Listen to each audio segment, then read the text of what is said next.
They told us the number afterward, like it was supposed to mean something. 32. 32 of the best cadets in the sector. Not average ones. Not the kids who scraped in on a family name or a lucky test. The top of the top. Champions from 100 worlds, all of them here because somebody somewhere had looked at them and said, "This one is special." 32 of them stepped into that chamber before her. And 32 of them were carried out. I know because I counted. I was there for every single one. I was there when the machine broke the boy from Asara who could bench press a shuttle strut. I was there when it folded the twins from Vel, both of them, one after the other, like the room was laughing at them. I sat in that gallery with my knees pulled up to my chest and my throat gone dry, and I watched the future of the fleet get poured out onto the floor one body at a time. And then a girl walked in who nobody had even bothered to remember the name of. Let me start at the beginning, because if I just tell you the ending, you won't believe me. Nobody believed it who wasn't in the room, and even the ones who were in the room spent years afterward pretending they'd misremembered it. I didn't misremember it. I've never forgotten a second. My name is Tavik. Back then I was a second-year cadet at the Meridian Combined Fleet Academy, which floats in high orbit over a gas giant so big it has weather you can see from space. Great slow storms the color of old bruises, turning and turning forever. The academy is a ring station, kilometers of it, bright halls and cold viewports and the constant, gentle hum of a place that never really sleeps. I'm Ildari if that means anything to you. My people come from a low world. Like gravity, thin bones, long fingers. We are, I'll admit it, a graceful species. Dancers and glassblowers and mathematicians. We are not built for weight. Where I grew up, you could jump and hang in the air long enough to change your mind about where you wanted to land. That's why the Meridian nearly killed me my first year. The station spins for gravity, and the fleet calibrates its ring to a standard pull, about what most member species can stand. For me, it was like walking around with another person on my shoulders every hour of every day. I learned to move slower. I learned to sleep with my chest aching. I learned to hate stairs with a passion I've never felt for any enemy since. So when I tell you about the gravity trial, understand, I already knew what gravity could do. I had felt a little of it, just a little. I had no idea. The trial had a proper name, the Gravitic Endurance and Command Assessment. Nobody called it that. The cadets called it the press, sometimes the grind. The instructors, when they thought we couldn't hear, called it the winnower, because it separated. That was its whole purpose. Here's how it worked. There was a chamber deep in the spine of the station, cut off from the ring, with its own gravity plating in the floor and the walls and the ceiling.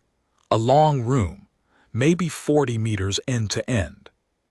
Bare gray, no color, one door in and one door out, and a raised gallery of seats behind thick glass where the rest of us watched.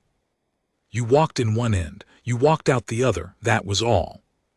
Except the machine turned the gravity up as you walked.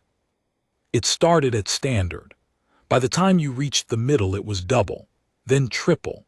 It kept climbing, smooth and merciless, and it read your body the whole time, heart, lungs, the pressure behind your eyes, and it climbed exactly as fast as it needed to in order to find the moment where you couldn't take another step. That was the point, not to hurt you, to find your limit, to take the strongest, proudest cadets in the fleet and show them in front of everyone the exact place where their strength ran out. Because, and I still remember the instructor's voice saying this, flat and certain, a commander who does not know their own limit will lead their crew straight past it and into a grave. You passed by reaching the far door. Nobody passed, not in the way you're thinking. You passed the trial by reaching your limit with dignity, by knowing when to signal, by going down clean. The far door was theoretical, a joke. Instructors talked about it the way you talk about a mountain nobody's climbed. There was a plaque by the exit, an old brass thing, and it was blank, waiting for a name. It had been blank for 60 years. We all knew we weren't going to reach the door. That wasn't the game. The game was how far. The day it happened was assessment day for the whole second and third year. Hundreds of us packed into the gallery. I got there early because I get anxious, and early is how I manage it. I found a seat near the front, pressed my forehead against the cold glass, and watched them prep the chamber below. The mood was strange, loud and then suddenly quiet in waves. People laughed too hard at small things. Somebody too rose back, kept cracking their knuckles until a friend hissed at them to stop. Everybody knew that some of us in that gallery would be down in that room by the end of the day, and everybody was pretending very hard that it would be somebody else. The order was set by rank. Top performers first. That was tradition. You sent your best in ahead to set the mark the rest would be measured against. The first name they called was Kesh Dubaran. You should have heard the gallery when they said it. Half of them cheered. Kesh was a legend already. Asaran, one of those heavy-boned, thick-muscled species from a genuinely difficult world, the kind of cadet the rest of us small-framed people looked at with equal parts awe and quiet resentment. He topped the combat scores 3 semesters running. He walked into the chamber like he owned it, rolled his enormous shoulders, and grinned up at us through the glass.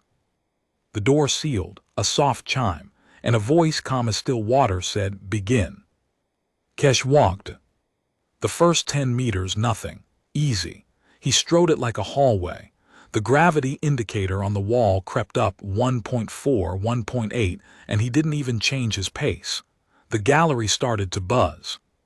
Somebody near me said, "He's going to do it. He's actually going to." Then he hit the middle.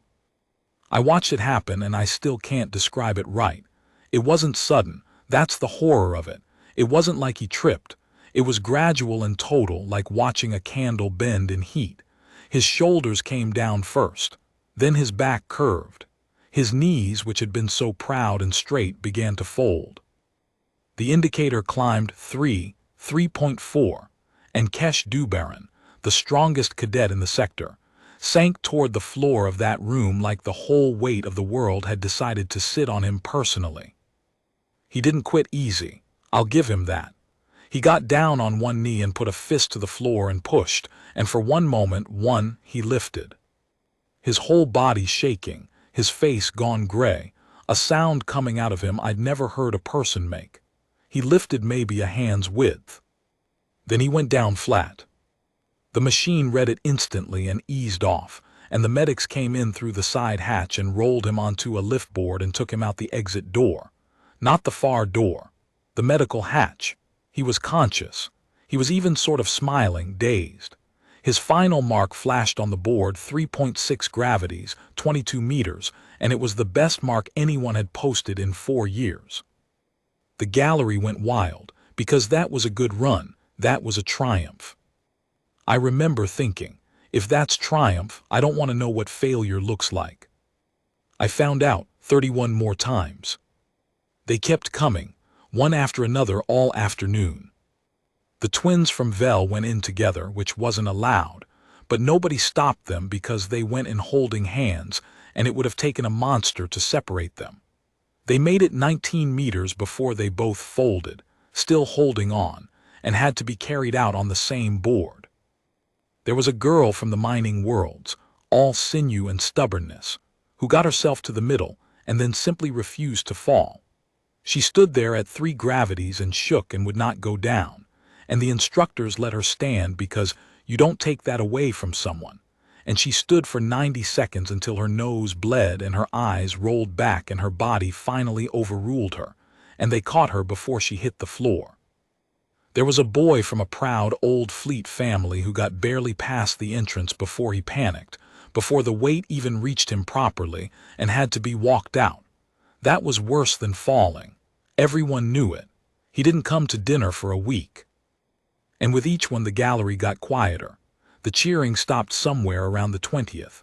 By the 25th, nobody was talking at all. We just watched. Cadet after cadet, the best of us, walking in tall and coming out horizontal. It stopped being a competition. It became something closer to a funeral. A slow, terrible parade of the strongest people I knew being shown, one at a time, the edge of themselves. 32. By the time the list ran out, the chamber floor had been cleaned 4 times of blood and worse, and the gallery was a 100-strong crowd of shell-shocked young people who had come in that morning, believing they were the future, and were now not sure they believed in anything. The chief instructor, a severe old Drewin named Corvin, silver-scaled, one milky eye, stood up at the front and looked out at us and said, in that dry voice of hers, "That concludes the ranked assessment. The remaining candidates will." And that's when a hand went up in the back. I turned around like everyone else. We all did. Because who, after that afternoon, after watching 32 Legends Broken, would voluntarily raise their hand? She was sitting in the very back row, near the door, where the people sit who don't expect to be looked at. I'd like to tell you I recognized her. I didn't. I'd seen her, sure, you see everyone eventually in a place like the Meridian, but she was one of those cadets who existed in the margins. Quiet, small. Not small like me, not delicate. Small like a stone is small. Compact. She had dark hair cut short and practical, and skin weathered away I didn't have a name for, and she sat the way she did everything. I'd learned like she was waiting for something and had gotten very good at waiting. Human, she was human. I need to explain something about humans in case where you're from they're common. Where I'm from, they weren't. There were maybe a dozen of them at the whole academy. They kept to themselves mostly. They had a reputation, but it was the kind of reputation that came out as a nervous joke. Oh, humans, yeah, weird ones. Their homeworld tried to eat them, that sort of thing. We didn't take it seriously. They looked so ordinary. 2 arms, 2 legs, soft, no claws, no scales, no armor. Slow, we thought. Fragile. We were idiots. Instructor Corvin found her with that one good eye. "Cadet," she said, "you have a question." "No question, ma'am." The girl stood up. Her voice was even, not loud. It carried anyway. "I'd like to run the trial." The gallery didn't laugh. I want to be clear about that because later people said we laughed and we didn't, not out loud. We were too tired to laugh. But there was a sound, a kind of collective intake of breath, an "oh no" that rippled through hundreds of exhausted cadets. Because we thought she was about to embarrass herself. We thought we were about to watch a small, quiet girl get folded in half in front of everyone, and we'd already watched that 32 times, and we didn't have it in us to watch again. Corvin checked her roster. I could see her doing the math on her face. This cadet wasn't ranked for the assessment. She wasn't on the list. She had no business volunteering. "You're not scheduled," Corvin said. "No, ma'am." "Your name?" A pause. The girl's jaw did something, like the question cost her something small. "Sella," she said. "Sella Marrow." And a murmur went through the older cadets then, the third years, the ones who'd been around, and I saw a couple of them go still. Because they knew that name, or they knew the place attached to it, and I didn't understand yet, but I would. Corvin looked at her for a long moment. Whatever the old Drewin saw, she didn't share it.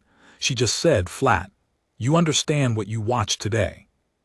"Yes, ma'am." "You understand you'll be measured against it, publicly. There's no soft ground here, cadet. 32 of the finest in the fleet went down in that room." "Yes, ma'am." Sella Marrow was already walking down the steps, unhurried. She reached the gallery floor and turned toward the chamber door and paused, and for 1 second she looked up at all of us, hundreds of faces, and I swear she looked sorry. Like she felt bad about something she hadn't done yet. "I know what happened to them," she said. "I'm sorry it did." And she went in.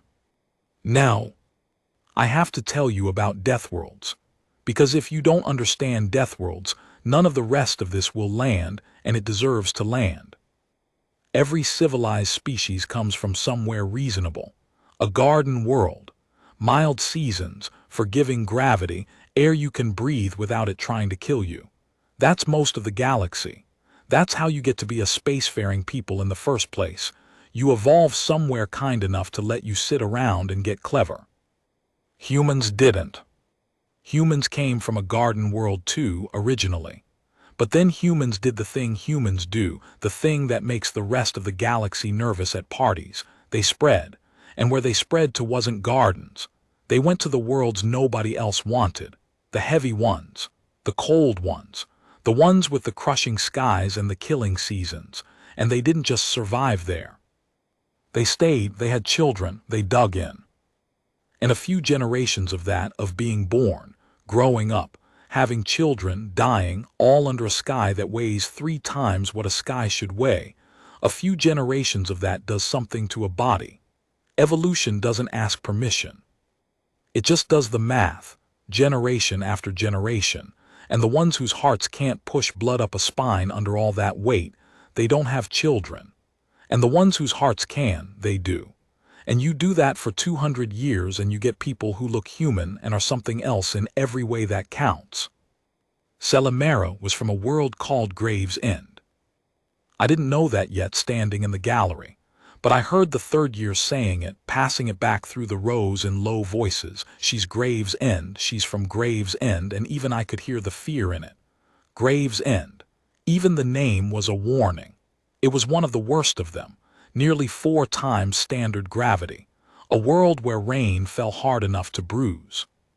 Where the animals, I heard this later, and I still don't fully believe it, where the plants had learned to move fast enough to catch prey, because on a world that heavy, even falling is a weapon. That's where she was born, that's the sky she grew up under. And she'd volunteered to walk into a room that turned up the gravity until it broke people. For her, I would realize that room wasn't a trial. It was a homecoming. The door sealed behind her, the soft chime, the calm voice. Begin.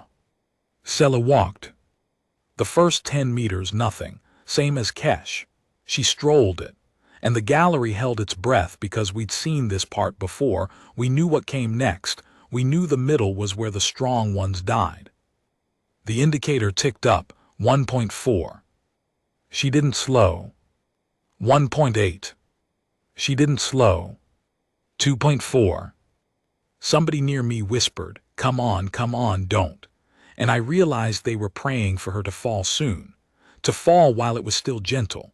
Because a fast fall is a mercy, and the ones who fought it, the ones who made it to the middle before they broke, those were the ones who bled. 3. She reached the middle, the exact spot where Kesh Dubaran went to his knees, the exact spot where 31 others had folded. And Celimero stopped. Not because she couldn't move. She stopped on purpose. She stood there in the dead center of the chamber, 3 gravities pressing down on her, and she rolled her neck like someone working out a stiff muscle. She looked, if I'm honest, bored. The indicator ticked up. The machine, I understood later, was confused. It was designed to climb until it found your limit, and it had climbed to the setting that broke the strongest cadet in the sector, and this small, quiet girl was standing in it and stretching. 3.4. 3.8. 4.2. That was a number that had never been reached in that room, not in 60 years. 4.2 gravities. At that weight, a normal person doesn't fall. They fail. Their heart can't loft the blood. Their lungs can't lift their own ribs. 4 gravities isn't an obstacle, it's a coffin. Sela started walking again. The gallery made a sound I'd never heard before and have never heard since. Not a cheer, not a gasp. Something in between, torn out of hundreds of throats at once, half joy and half terror, because we were watching something that couldn't happen happening. The machine climbed faster now, almost frantic. You could hear it. The plating in the floor started to sing, a high thin whine of a system being pushed past anything it was designed for. 4.6, 5, and Sela kept walking. Her pace changed finally at 5 gravities. She began to walk the way I imagined soldiers march through a storm, head down, each step deliberate, planting one boot and then the other. But she was walking, forward, toward the far door. 5.4. And I saw it start to cost her, because it did cost her in the end. That's the part people forget when they tell the story now. They tell it like she strolled through untouched, and she didn't. Around 5.5 gravities her breathing changed. I could see it even through the glass, the deep hard bellows of it, and a line of red started at her nose, and her hands, hanging at her sides, curled into fists so tight the knuckles went white. But she didn't stop. 5.8. The machine hit its ceiling. It just stopped climbing. It had nothing left to give. It had been built to break the strongest people in the galaxy, and it had reached the top of its own capacity, and Sella Marrow was still on her feet inside it, still moving, 30 meters in, 32, 34. And that's when it happened. The thing I really came to tell you about. Because everything up to here is just a girl being strong, and strong is impressive, but strong isn't the reason I've told this story 100 times. There was still someone in the chamber. I hadn't noticed. None of us had. In all the chaos of the last run before hers, cadet number 32, a slight Thren boy who'd gone down at the 15-meter mark. The medics had cleared his body, but they'd missed something. His signal beacon. The little emergency transponder every cadet wears clipped to their chest that pops loose sometimes in a fall. It had come loose.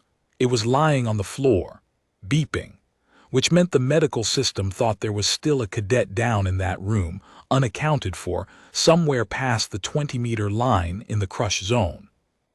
And Sella walking, bleeding at nearly 6 gravities, 35 meters in, with the far door, the impossible door, the door with the blank plaque. 5 short meters ahead of her, Sella heard it beeping. And she stopped. I watched her stop. I watched her turn her head, this tiny movement that at 6 gravities must have felt like turning a boulder, and find the sound. And I watched her do the math I've thought about every day since. The door was ahead. The beeping was behind. Ahead was the thing no one had ever done. Behind was the idea of a person who might be hurt. She turned around. The gallery lost its mind. People were on their feet. People were screaming at the glass, "No, no, go forward, it's a mistake. There's no one there, go forward," because we could see the beacon, we could see it was empty, we knew there was no cadet, and she couldn't. From the floor at that weight, half blind with the pressure behind her eyes, she couldn't see it was just a beacon. She could only hear a cadet's beacon calling from the deep end of the killing room. And she went back for them. Do you understand what that took? She had made it. She had the far door in reach. 60 years and 32 broken bodies, and she was 5 meters from the thing nobody had ever done. And she gave it up. She turned her back on it and walked the wrong way, back into the deepest gravity, towards someone she thought was dying. It took her almost a minute to cover 10 meters. I counted every second. She walked into the crush like it was rising water, down to a crouch, then to a crawl. And she reached the beacon, and I'll never forget this, she cupped it in both hands gently, the way you'd hold something alive. And she looked around for the cadet it belonged to, and there wasn't one, and I watched her understand. I watched her understand that she'd turned around for nothing, that the door had been right there, that she'd traded it for a ghost. She knelt there a moment, 6 gravities on her back, blood on her face, holding an empty beacon in the middle of a room that had killed 32 people that afternoon. And then she started laughing. We couldn't hear it, the chamber's sealed. But we could see it, her shoulders shaking, her head tipped back. And it wasn't a crazy laugh. It wasn't a broken one. It was the laugh of someone who has just realized the universe played a joke on them, and decided the only sane response was to laugh along. She got up, slowly. She tucked the beacon into her jacket, careful, like it mattered, like it belonged to someone she owed something to. And she turned back around toward the far door. I have to slow down here, because this is the part that I still can't get through cleanly, even now, even after all these years. She was tired. That first walk to the middle of the room, the strolling, that was a fresh Sella, a girl who'd grown up under skies heavier than that. This second walk was different. She'd spent herself. She'd walked into the deep end and back, at the ceiling of the machine, and it had taken something out of her that even a daughter of Gravesend couldn't just shrug off. The last 5 meters took her 4 minutes. 4 minutes. I know because the whole gallery counted it out loud, all of us together, hundreds of voices, not cheering anymore, just counting. The way you count for someone doing something impossible, the way you count to hold them up with the only thing you've got, which is your voice and your want. Every step she went down a little more. By the 3rd meter she wasn't walking, she was hauling one hand on the floor, dragging herself, her legs pushing, her whole body a single act of will against a sky that wanted her flat. Her nose was bleeding freely now. There was blood in her ear. Her eyes had gone red, the small vessels giving out under the pressure, and she couldn't have been seeing much of anything.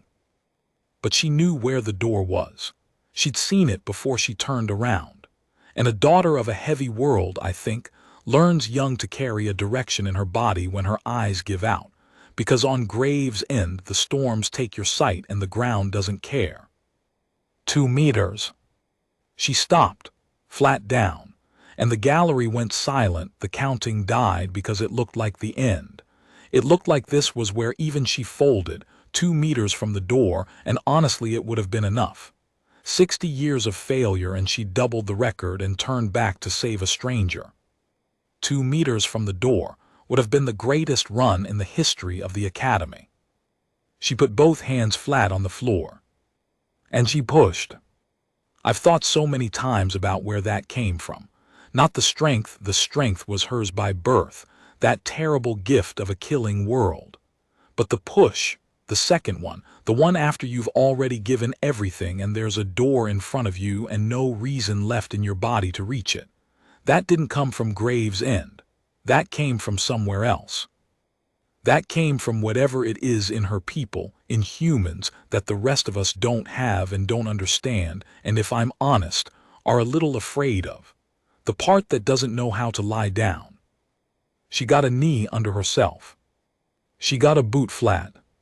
She stood up at 6 gravities 2 meters from a door, and she took 1 step, and then she took the 2nd step, and she reached out one shaking, bleeding hand. And she touched it. The far door. The machine cut out. All at once, the whining stopped. The gravity dropped to standard between one heartbeat and the next, and Sella Marrow, who had been leaning her whole weight into a wall of it, pitched forward as the weight vanished and fell. But she fell forward, through the door, out the far side, the side no one had ever come out of. For a second nobody in the gallery moved. It was too quiet. The kind of quiet that comes after something you'll spend the rest of your life trying to describe to people who weren't there. Then the door on the far side hissed open, the real exit, the one for people who finish. And there she was on the floor of the corridor beyond, on her hands and knees, coughing, bleeding, alive. And the gallery came apart. I have never heard a sound like it. Hundreds of exhausted, heartbroken cadets who had spent a whole day watching the best of us get broken, all of them screaming at once, a wall of noise, feet stamping, a roar that you could feel in the glass in your teeth, in your chest. People were crying. Grown cadets, hard cases, the ones who never showed anything, sobbing openly. The Vell twins were there in their med wraps, both of them on their feet somehow, screaming her name. Kesh Dubaran Kesh, who'd set the old record that afternoon and had it shattered by a girl half his size. Kesh had his fists in the air and tears running down his gray face, and he was shouting louder than anyone. Because here's the thing about that room. It had spent all day making us feel small. It had taken everything we were proud of and shown us the edge of it.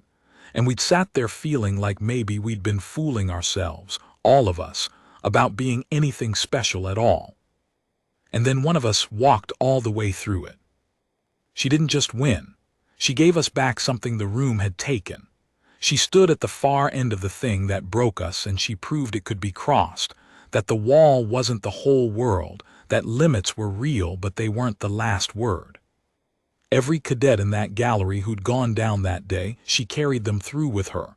That's how it felt. That's how it still feels. I got down to the chamber floor somehow. I don't remember the stairs. I remember pushing through bodies, all of us surging toward the exit corridor, and I remember Instructor Corvin getting there first. The old Drewin stood over the girl. Sella was sitting up now, back against the corridor wall, one of the medics pressing a cloth to her nose, and she looked small again. Just a tired girl with blood on her face. The impossible thing she'd done was already draining out of the moment, and what was left was a person who'd hurt herself badly and knew it. Corvin looked down at her with that one milky eye and that one sharp one, and for a long moment the old instructor didn't say anything. 60 years, that door had been blank.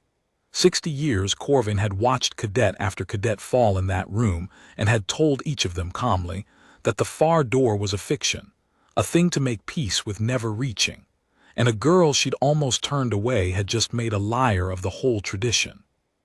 "Cadet Marrow," Corvin said at last. "Ma'am," Sella started to try to stand. Corvin put a hand on her shoulder gently, which I'd never once seen the old Drewin do, and kept her sitting. "You turned around," Corvin said. Sella's eyes came up, red, swollen, tired. There was a beacon. There was no cadet. "I didn't know that," she looked away. "From the floor you can't see much at the bottom. You just hear it, and a beacon means somebody's down." She said it like it was obvious, like it was the most natural thing in the world to give up the impossible for a maybe. Corvin was quiet again, and then the old instructor said something I've turned over in my mind for years, trying to understand it, and I think I finally do. "You had it," Corvin said. "The door. You were 5 meters from a thing no one has done in the history of this academy, and you gave it up for a cadet who wasn't there." A pause. "Do you understand what that says about you?"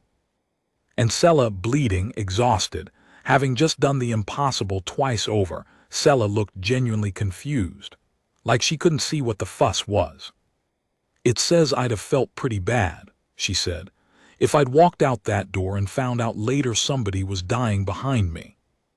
That was all. That was the whole of it to her. She didn't think she'd done anything noble. She thought she'd done the only thing a person does. That was the part the rest of us couldn't get our heads around, not the strength. The strength was frightening, sure, but the strength was just biology, just Gravesend writing itself into her bones. What broke us open, what made hardened cadets cry in that gallery, was that she'd had the summit under her hand and turned around for a stranger without even thinking it was a choice. Corvin straightened up, and the old Drewin did something I'd never seen and never saw again. Corvin turned to face all of us, the whole roaring, weeping mob of cadets crammed into that corridor, and raised a hand for silence, and got it instantly. "This afternoon," Corvin said, 32 of you went into that room, and 32 of you found the edge of yourselves, and I want you to hear me, that is not shame. That is the whole point. Every commander must know their limit, and today you learned yours, and you learned it with honor, and I am proud of every one of you." The old instructor let that sit, then. "But there is a thing beyond your limit, and most of you will spend your whole careers believing it can't be reached, because that belief keeps you and your crews alive, and it is a good belief, and you should keep it." Corvin looked down at Sella. "And once, maybe once in your lives, you will meet someone who reaches it anyway, and when you do, you will not understand how. You will tell yourself they must be built different, made of something you're not, and you will be right, a beat. And you will also be wrong, because the thing that got her through that door was not the thing she was born with, it was the thing she turned around for. I have never forgotten that. It was the thing she turned around for. They put her name on the plaque. Not that day.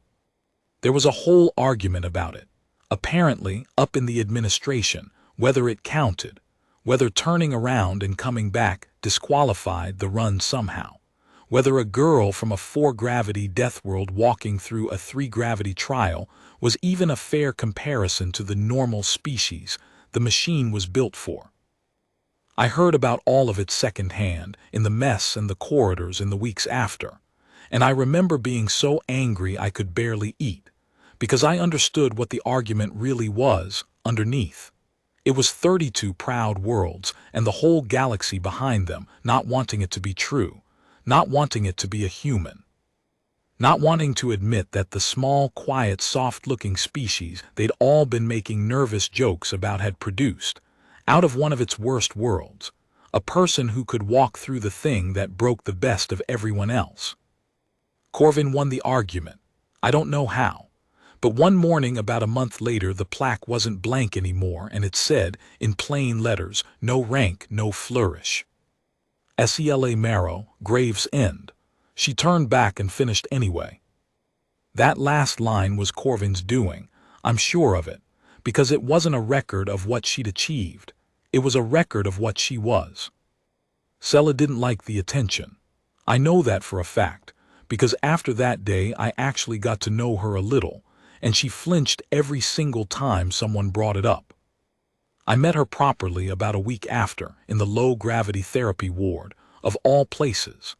I was in there because my Eldari bones ached the way they always ached in that place, and the medics had prescribed a few hours a week at reduced gravity to keep me from falling apart.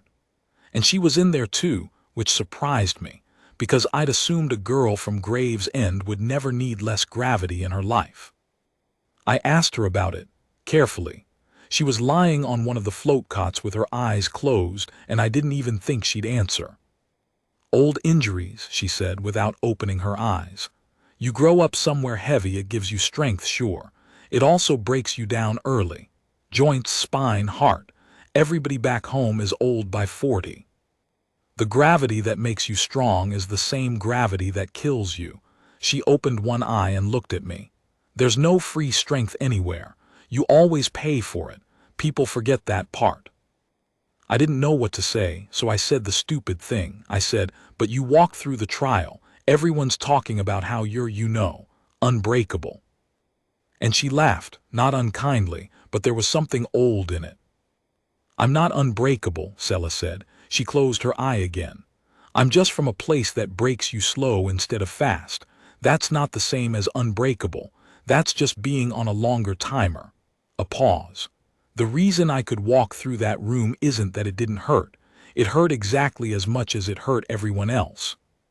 Maybe more. I knew what was coming. I'd felt it my whole life. It's that where I'm from, hurting like that doesn't mean stop. It just means Tuesday. I've thought about that so many times. It hurt exactly as much. It just didn't mean stop. That's the whole thing, isn't it? That's the whole difference. Not that they don't feel it, that they don't obey it. We got to be friends, sort of. Or as much as anyone got to be friends with Sela Marrow, who kept a careful little wall around herself that I came to understand was just what you do when you're the only one of your kind in a room and everyone's watching to see if the stories are true. She graduated top of our class. Of course she did. She could have had any posting in the fleet. They offered her everything, command track, special operations, a fast line to a captaincy, the works. Recruiters came from 3 different fleets to try to sign her. She took a search and rescue posting on a nothing little cutter working the deep dark between systems. The most dangerous, least glamorous, worst paid job on the board. The kind of job where you spend your life crawling into wrecks and dead ships and gravity-torn debris fields, at terrible weights, in terrible cold, looking for people who are probably already dead. I asked her why, right before she shipped out. I found her at the docking ring with her one bag, she owned almost nothing, watching her cutter through the viewport. Sela, I said, you could have anything. Why that? And she looked at me and she smiled, this small, tired, real smile, and she touched her jacket at the chest where I knew because she'd told me once she still kept that beacon. The empty one. The one from the trial. She'd never given it back. She said the medics never asked and she couldn't bring herself to throw it away. Because somebody's always beeping down there in the dark, she said. And I'd feel pretty bad if I walked out the easy door and found out later they were counting on me. Then she picked up her bag and got on her ship and left, and I stood at that viewport for a long time after her cutter had gone, thinking about all of it. About the 32. About the door that had been blank for 60 years. About a girl from a world called Gravesend who could have walked out the easy side of anything and chose, every single time, to turn back toward the sound. I'm old now, older than a lot of my people get. I run a training program of my own these days at a station much like the one where all this happened. And every year I get a fresh crop of cadets, small ones, big ones, scaled and soft and everything in between, all of them so sure of what they can and can't do. And every year, at some point, one of them stands in front of me convinced they've found the wall, convinced there's nothing past the edge of themselves, ready to lie down at their limit and call it the end of the world. And I tell them about her. I tell them about the room that broke 32 of the best, and the small, quiet girl in the back row nobody remembered, and the sky she came from that would flatten any of us in an afternoon. I tell them about the door that had been blank for 60 years. I tell them about the beacon that wasn't a cadet, and the 5 meters she gave up, and the second push that shouldn't have been in her and was. And when they say, because they always say, but she was built different, sir, she was from a Deathworld, that's not fair, that's not the same as us. I tell them what Corvin told all of us in that corridor, all those years ago. The strength was born in her, that part's true, that part none of us could match, but the strength isn't what got her through the door. 32 people had strength that afternoon, and the strongest of them fell 22 meters short. What got her through the door was that she turned around for a stranger who wasn't even there.